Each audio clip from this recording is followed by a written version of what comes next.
Hello everyone, welcome to tech Sharmat. आज के session में हम कोबोल से रिलेटेड एक और टॉपिक कवर करेंगे, जिसमें हम देखेंगे कि कैसे इंस्पेक्ट कीवर्ड की हेल्प से हम किसी भी कैरेक्टर को रिप्लेस कर सकते हैं। अगर आप लोगों ने पहले वाले सेशंस देखे होंगे तो आपको पता होगा कि कोबोल से हमने क्या किया था। हमने कोबोल की हेल्प से इंस्पेक्ट कीवर्ड की हेल्प से हमने एक ऐसा प्रोग्राम बनाया था जिसके अंदर हमें कोई भी कैरेक्टर के अकरेंस का काउंट निकालना है तो वो हम निकाल पा रहे थे, है ना। और उसके भी हमने दो वेरिएशन देखे थे, एक में हमने सिंगल कैरेक्टर के लिए इसको यूज किया था और एक में हमने मल्टीपल कैरेक्टर के लिए। तो आज का सेशन उसी के कंटिन्यूशन में है, बट इस बार हम काउंट नहीं फैच करके ये देखेंगे कि कैसे इंस्पेक्ट कीवर्ड की हेल्प से आप उसको उसमें मॉडिफिकेशन कर सकते हो, या फिर आप कह सकते हो कि उसके अंदर हम कोई भी कैरेक्टर को रिप्लेस करवा सकते हैं। ठीक है, तो उस केस के लिए हम क्या यूज करने वाले हैं, इंस्पेक्ट कीवर्ड। जो डायरेक्टली इस सेशन को रेफर कर रहे हैं उनके लिए बता दूं कि इंस्पेक्ट कीवर्ड करता क्या है। एक्चुअल में ये एक ऐसा स्टेटमेंट या एक ऐसा कीवर्ड है जो आपकी स्ट्रिंग को एग्जामाइन करता है और उसको मॉडिफाई करता है नीड के अकॉर्डिंग। ठीक है, तो जैसे पहले वाले सेशन में तो क्या हुआ था, एग्जामाइन किया था, एग्जामाइन करके उसको स्टडी करके स्ट्रिंग को और उसका काउंट आपको उसने बताया था। आज वाले सेशन में ये क्या है, मॉडिफाई भी करेगा, क्योंकि हमारी रिक्वायरमेंट क्या है, हमें कुछ कैरेक्टर्स हैं जिनको स्पेसिफिक कैरेक्टर्स के साथ रिप्लेस करवाना है। ठीक है, तो दोनों सिनेरियो हमारे इससे कवर हो जाएंगे। इस सेशन में मेनली हम फोकस करेंगे कि कैसे इंस्पेक्ट कीवर्ड की हेल्प से हम किसी भी एक पर्टिकुलर कैरेक्टर को स्ट्रिंग के अंदर रिप्लेस करवा सकते हैं किसी और पर्टिकुलर कैरेक्टर के साथ। इंपॉर्टेंट कोई टॉपिक है, क्योंकि इंटरव्यूज में भी आपको ऐसे सिनेरियोज मिल सकते हैं जहाँ पे आपको कुछ कीवर्ड्स कुछ स्ट्रिंग मिल जाए और आपको कहा जाए कि इस स्ट्रिंग को आपको मॉडिफाई करवाना है कुछ कैरेक्टर को रिप्लेस करवा के। तो उस केस में कैसे आप स्ट्रिंग रिप्लेसमेंट करोगे वो आपको आज वाले सेशन में पता चल जाएगा। ठीक है, तो आई थिंक अभी हम स्टार्ट कर सकते हैं। तो स्टार्ट करने के लिए यहाँ पे मैंने एक ऑलरेडी प्रोग्राम क्रिएट किया हुआ है, अपन उस प्रोग्राम को वॉक थ्रू करेंगे। तो यहाँ पे चलते हैं। जो टॉपिक पहले क्लियर हो चुके हैं ऑलरेडी, जैसे आइडेंटिफिकेशन डिवीजन क्या होता है, ये स्पेस एक्स्ट्रा क्यों है, ये सब चीज़ें हम ऑलरेडी डिस्कस कर चुके हैं काफ़ी बार, है ना। तो इनको मैं बस शॉर्ट में बताऊंगा। और अगर आप लोगों ने पहले वाले सेशंस नहीं देखे हैं तो पहले मैं आपको यही रिकमेंड करूंगा कि आप प्रीवियस सेशंस को वॉक थ्रू करो। उससे होगा क्या कि आपको एक बार बेसिक पूरा जो नॉलेज है, वो पूरा जो सीक्वेंस है प्रॉपर वो आपको क्लियर हो जाएगा। और एक बार आपको सिक्वेंशियली आपने सारे सेशंस वॉच कर लिए तो फिर उसमें अगर आपके कोई भी डाउट रहता है इस ऑनगोइंग टॉपिक में तो वो भी वहां से आपको क्लियर हो जाएगा। क्योंकि अभी तो मेनली हम फोकस कर रहे हैं कि कैसे हम रिप्लेस कर सकते हैं all occurrence of a character in a string. ठीक है, तो शॉर्ट में देख लेते हैं। देखो, आइडेंटिफिकेशन डिवीजन क्या होता है। जब भी आपको प्रोग्राम आइडेंटिटी रिलेटेड कोई इन्फॉर्मेशन शो करनी हो तो वो आप काय में करोगे, आइडेंटिफिकेशन डिवीजन के अंदर। अब इसमें हमारे पास दो चीजें हैं। पहला आता है प्रोग्राम आईडी, जो डिनोट करेगा प्रोग्राम के नेम को। तो यहाँ पे आप देख सकते हो टेस्ट पीजीएम1 क्या डिनोट कर रहा है, प्रोग्राम नेम। सेकंड हमारे पास आता है ऑथर नेम। ऑथर क्या डिनोट करता है, जिसने भी प्रोग्राम को राइट किया है उसका नेम यहाँ पे आ जाएगा। जैसे यहाँ पे अभी के लिए मैंने डाला हुआ है टेक्सचर में। ठीक है, तो ये दोनों इन्फॉर्मेशन क्या हो गई, प्रोग्राम आइडेंटिटी हो गई। वैसे ही हमारे पास बहुत सारी अदर इन्फॉर्मेशन भी होती है, जैसे मॉडिफिकेशन लॉग, डेट, या कुछ भी ऐसा जो आपकी प्रोग्राम की आइडेंटिटी को बताए, वो आप स्टोर करोगे कहाँ पे, आइडेंटिफिकेशन डिवीजन के अंदर। फिर हमने line number 5 to line number 7 तक तीन कमेंट लाइन डिक्लेयर किए हुए हैं। कमेंट लाइन डिक्लेयर करने के लिए आपको फर्स्ट पोजीशन से काउंट करना है, 1 2 3 4 5 6 7। ठीक है, तो ये आ गया आपका सेवन्थ पोजीशन। सेवन्थ पोजीशन पे हमें एस्ट्रिक रखना है, और उसके एस्ट्रिक रखते ही उसके बाद आप जो भी लिखोगे वो एज ए कमेंट ही कंसिडर होगा। ठीक है, तो ये हो गया हमारा सेवन्थ पोजीशन पे हमने तीन लाइन कमेंट किया। जस्ट आपको एक बॉक्स में ये टॉपिक नेम शो करने के लिए मैंने ये कमेंट्स बनाए। कमेंट हमने क्या डाला, replace all occurrences of a character, ये भी हो गया। ठीक है, अब देखते हैं कि डेटा डिवीजन में क्या है। डेटा डिवीजन में हम रखते हैं स्टोरेज सेक्शन को, है ना, वर्किंग स्टोरेज सेक्शन। अब इस वर्किंग स्टोरेज सेक्शन के अंदर जितने भी वेरिएबल्स आप यूज करने वाले हो अपने प्रोग्राम के अंदर, वो सारे वेरिएबल्स कहाँ पे आएंगे, वर्किंग स्टोरेज सेक्शन के अंदर आएंगे। ठीक है, तो डेटा डिवीजन के अंदर जितने भी वेरिएबल्स आपको स्टोर करने, यूज करने थ्रू आउट द प्रोग्राम, वो सारे आ जाएंगे आपके वर्किंग स्टोरेज सेक्शन के अंदर।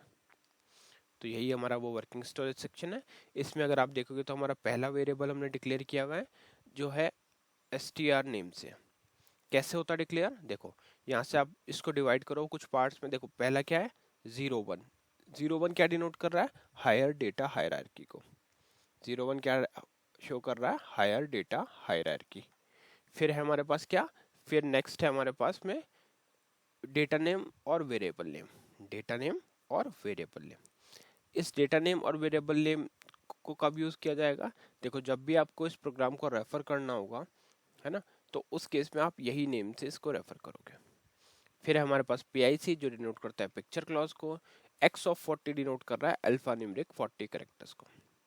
इसका मीनिंग क्या हुआ कि इस वेरिएबल के अंदर हम 40 कैरेक्टर मैक्सिमम स्टोर कर सकते हैं जो अल्फा न्यूमेरिक टाइप के हो सकते हैं।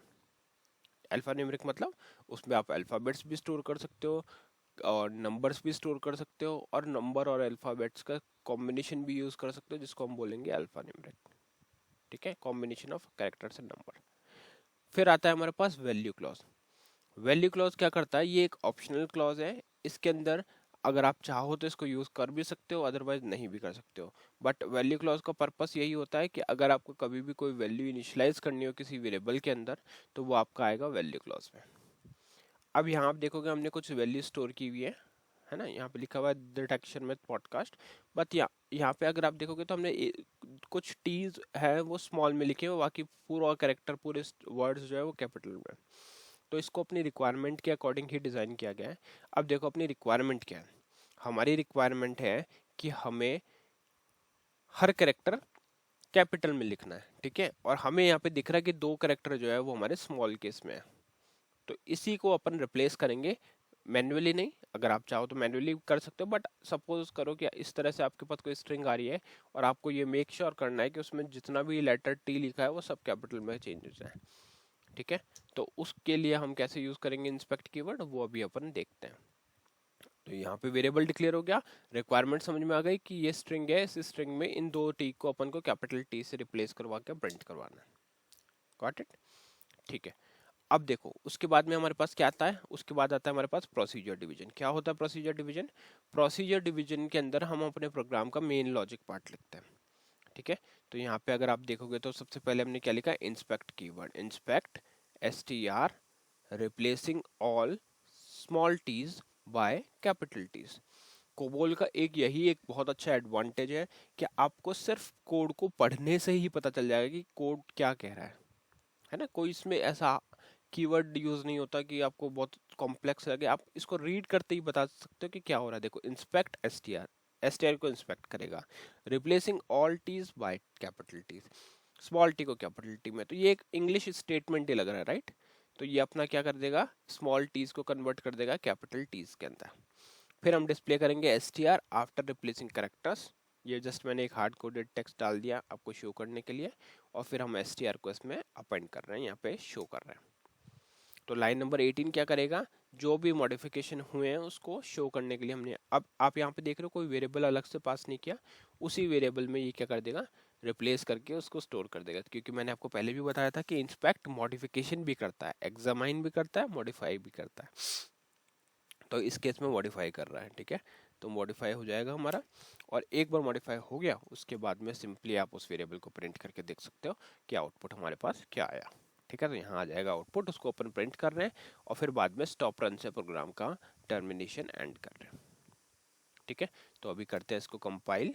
14 से आप कंपाइल करोगे, वाई से इसको कंफर्मेशन दोगे, और अभी हम जैसे ही इस प्रोग्राम को कॉल करेंगे तो आपको आउटपुट देखेगा, ये देखो str after replacing characters detection with podcast, और हर कैरेक्टर जो है यहाँ पे कैपिटल में है। ठीक है, तो ये बहुत ही बेनिफिशियल है अपने लिए। क्यों, क्योंकि ऐसे बहुत सारे आपको सिनेरियोज मिलेंगे। अभी तो हम खाली टेक्स्ट को कर रहे हैं ना, बट सपोज आपके पास कुछ 6 डिजिट के नंबर आ रहे हैं और उनको आपको किसी और कैरेक्टर हैश से या एस्ट्रिक से रिप्लेस करवाना है, तो वो भी आप कर सकते हो। अब मैंने आपको बस एक सिंटेक्स बता दिया, एक वे बता दिया कि कैसे हम इसका यूज करते हैं।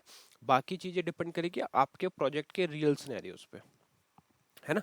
बट अगर आपको कॉन्सेप्ट पता है, आपको पता है सिंटेक्स कैसे लिखा जाता है, आपको पता है कि ऐसी भी चीज होती है, एक एक बार अगर आप इन चीजों को बस एक एक बार भी एग्जाम्पल प्रिपेयर करके देख लोगे अपने सिस्टम पे, तो आपको जब भी कोई ऐसा रियल लाइफ सिनेरियो मिलेगा तो वहां पे आप इजीली इस चीज को यूज कर पाओगे। ठीक है, तो आई होप आज का ये पूरा सेशन आपको क्लियर हुआ होगा। नेक्स्ट सेशन में हम बाकी टॉपिक डिस्कस करेंगे। So thank you for watching texture.